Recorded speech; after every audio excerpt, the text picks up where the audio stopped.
Or do the thing around the audience. Okay, I am scanning. And then let me know when it's at me. For numbers and participants. Okay, I got mine back on you. So the vast majority of us, when we are told that we should exercise, we'll say, "Oh, I hate exercise." Not all the time. Honestly, this was my first response when my anxiety and depression were getting the better of me. I had said a prayer telling Heavenly Father that I was doing everything that I was supposed to be doing. So why was I falling back into the pit? You want to know what he said to me? No, you're not. And my first thought was, oh, I hate exercise.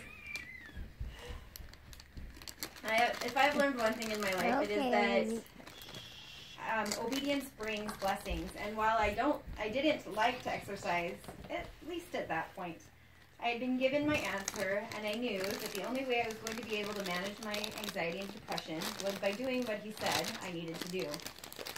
I was invited to attend a high fitness class with a friend. While I found it was hard, I surprised myself and actually liked the class.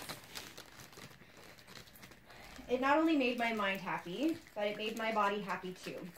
It's been more than 2 years since my prayer was answered, and I am now a high fitness instructor. According to Stats Canada, 1 in 4 Canadians will struggle with or will be diagnosed with an anxiety disorder in their lifetime. As a reflection, according to Stats Canada, only 2 out of 10 adults meet the minimum weekly exercise requirement. And youth aged 5 to 17 are even less, at 1 in 10. Do you want to know the first thing that any doctor or therapist is going to recommend when you get a diagnosis of anxiety? They're going to tell you to exercise. There's 3 more. So exercise helps to mitigate the symptoms of anxiety.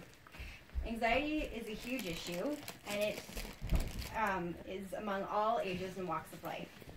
Learning to exercise now will help alleviate anxiety issues now, on top of alleviating potential health problems further down the line. Exercise is not limited to the gym.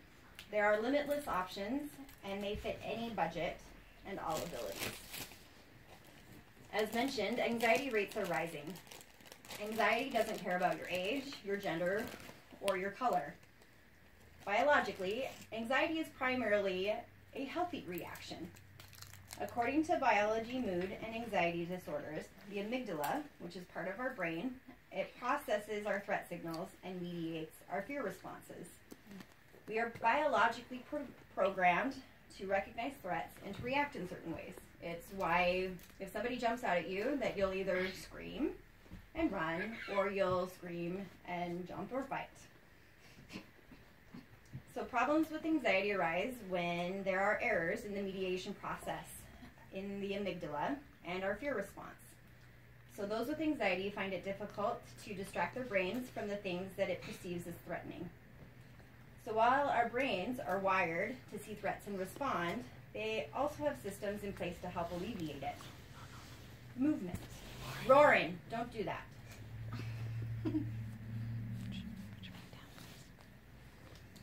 We have all heard about the fight or flight impulse. It is a huge part of our natural response to stress and threats. Anxiety leaves us with the need to fight or run. So exercise alleviates the negative symptoms associated with anxiety via endorphins. So endorphins are our body's natural high. They inhibit pain, they help to regulate emotion, they are associated with pleasurable experiences, and they help us to create memories. A study of anxiety in youth that involved a 7-month exercise intervention program showed a marked improvement in the youth's ability to overcome various critical situations. International guidelines state that adults require 150 minutes of vigorous to moderate exercise per week. And youth aged 5 to 17 need 60 minutes a week for at least 10 minutes at a time. So anyone who has ever attended a yoga class knows that even though many forms are largely slow moving, that they still get your heart pumping and can make you break a sweat. The most important thing is to just get yourself moving.